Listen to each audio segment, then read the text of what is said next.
কোন আল্লাহ যিনি হ বললে হয়ে যায়?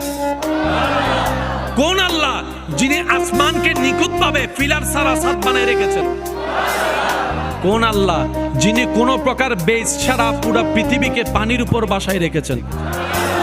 কোন আল্লাহ যিনি হাজারো মেগাপিক্সেলকে ফেল করে চোখের মধ্যে 560-এর বেশি মেগাপিক্সেল দান করেছেন?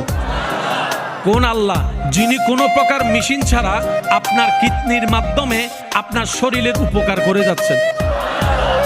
কোন আল্লাহ যিনি কোনো প্রকার সুইচ ছাড়া প্রতি সেকেন্ডে আপনার হার্টবিটকে বারবার পাম্প করতেই আছেন? কোন আল্লাহ যিনি চাইলে পাথর থেকে ওঁট জীবিত ওঁট বের করে দেখাতে পারেন? কোন আল্লাহ যিনি চাইলে বাবা ছাড়া ঈসা নবীর মতো সন্তানকে দুনিয়াতে এনে আবার সম্মানের আসনে বসিয়ে নবী হিসেবে প্রকাশ করে দিতে পারেন? সে আল্লাহ যাদেরকে বাছাই করছেন ওনারাই নবী।